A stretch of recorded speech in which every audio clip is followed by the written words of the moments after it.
Hey, Craig here. So a while back, someone asked me to make a video about the shop here, like how it was built. So I figured I'd make that the topic of this week's video. Excuse the dog barking. Right? So the shop here is actually a VersaTube metal carport that I enclosed. I think I originally paid maybe $1,200 for the carport, and I just put 12-inch pavers down and built a frame on the lower side and put siding on it. The hardest part was actually making the ends. I used pressure treated wood on the, sorry, it's kind of dirty here, but I just used pressure treated wood on the bottom and just framed it up. I put cross braces, and you can see I'm getting some water in here, but yeah, so I just used cross braces with some framing brackets to make the upper part of the wall, and just framed it in like you'd frame like a regular building. I think I went maybe 24 on center, something like that, on the studs. And there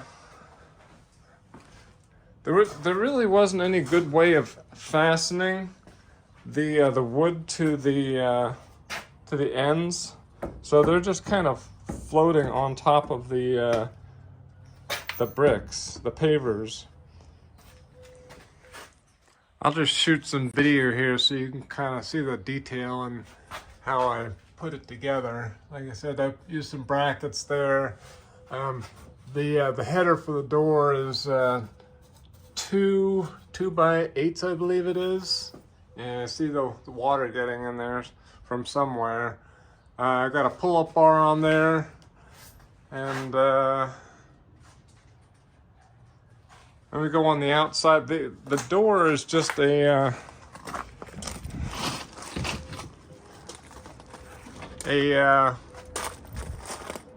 barn type door, something you'd have on like a Home Depot shed. That's basically what I did. I just went to Home Depot and looked at the detail on their doors and just did the same thing.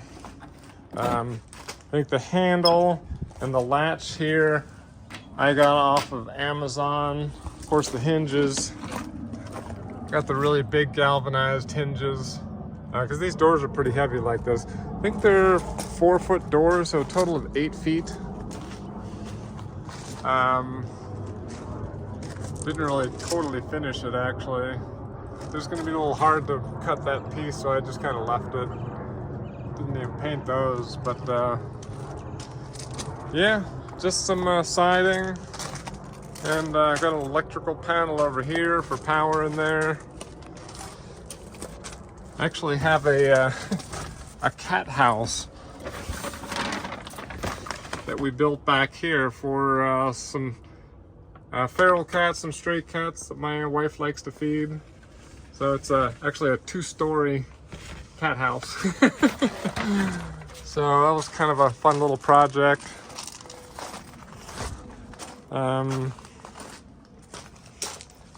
I guess there's not really that much to show on it, but I thought I put some lights in. I've got all the power comes in through from the panel back there. I need to move this light switch. The door actually used to be over here, and then I moved it over here when I built a real door on this kind of like evolved in stages. I put up the carport, and then I put down the bricks, and then the next step was to put in the siding. So this isn't something you would have to do like all in one shot. You could just put up the carport and just do it in stages as as money comes in or time allows. Got some outlets over here. I just use Romex on this one right here, but that's 240 for the air compressor down here. And I originally was only using the front end of this, and the whole back end was just all storage, so I just had lights in the front. I used regular strip lights here with fluorescent bulbs in it. When I went to get this again at Home Depot, they didn't actually really sell these kinds, so I ended up getting just LED lights. But yeah, so it seemed to be working out okay. The as far as the bricks go, I just put sand down, you know, and leveled out the sand with a piece of wood, you know, like screeding, and then just put the bricks down. Some of them seem to move around a little bit, so it's not perfect, but I don't have any grass or weeds or anything growing through it. I didn't put any plastic down, so actually, I think what I may end up doing is actually building another one of these out that way. So there'll be two. There's going to be like a space between them, you know, maybe 4 feet or 5 feet in between the two, but it's basically just going to be symmetrical. Two buildings lined up, and all the shelving back here, plus a lot of additional shelving, will go in that other building, and this will be just a shop. Hopefully in the future I'll end up getting an 1100 MX Tormach to put in the back there. Hopefully I'll have enough room back there, and I may end up having to insulate this place. Not sure how I'm going to do the ceiling. I know they've got like this wire stuff. You can put wire between the I don't know what you call it, the trusses here, and then you can like stick insulation up in there. And of course the wall, you know, I'll just stick insulation and put I don't know, maybe just plywood or something up to cover that. So yeah. So for the iron worker, I think I figured out what I'm going to do with. I don't know if you haven't seen the last video. I was having a little issues with the iron worker about it distorting the metal.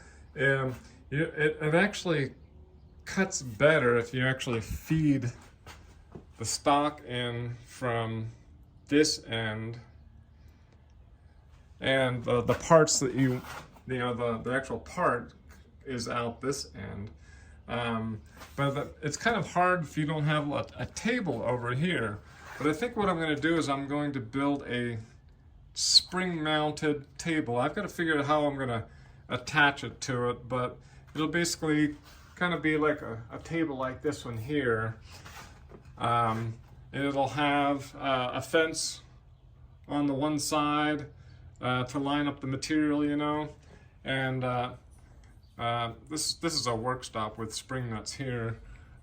This will probably end up going on the other side, and basically, see, the problem with feeding it in this way is the blade pushes the material down. So I think what I'm going to do is I'm going to somehow spring load this table. I'll actually have, there'll be pieces of metal that come out this way, and then the table will actually be like furred up on the four corners, and on the front end there'll actually be springs under it, so whenever it cuts, the table will actually bend down a little bit. It doesn't have to bend down that much because I have like a 1/2 degree blade on this thing, but you know, just enough so that it gives movement to the metal. I'm not sure how that's going to work with the fence. Maybe I can use a thicker fence or something like that that's thick enough. But anyways, got to design it still. So yeah, so the other building out there will actually be just all storage. Lots of shelves lined up for all kinds of, you know, all the house type stuff that you might have. You know, a bunch of automotive stuff up here. That'll all go out there. You know, all miscellaneous electrical, plumbing, supplies, all that kind of stuff. And probably a whole section just for like long,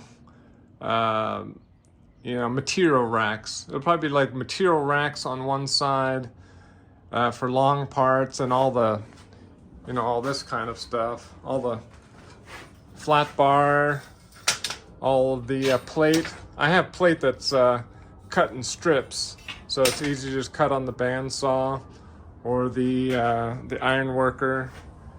So this stuff comes in like 48 by 120 sheets, and the metal store just shears them down to these widths. So, all right, well, if anybody has any questions about the carport or any other questions, feel free to ask down in the comment section down below.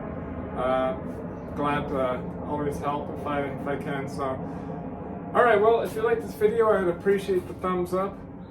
Feel free to leave any comments, of course, and if you'd like to subscribe, there should be subscribe somewhere. All right, well, thanks for watching. One thing I would like to mention about the way I did this floor here, when it rains a lot, the water actually can seep in. I don't know if it's coming up underneath, but it kind of gets wet around this front edge. You can see kind of some rust. I used to have the bandsaw used to be here, so there used to be a lot of filings and stuff.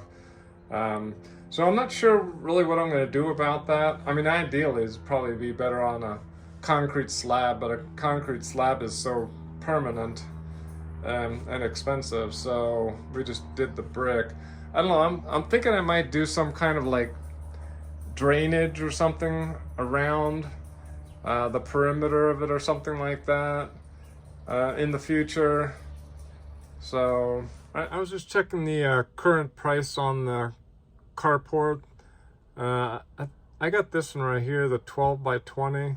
It looks like it's about $1,700 now. They've got a wider version of it too, like a 2-car garage if you've got the space for it, for $2,341. So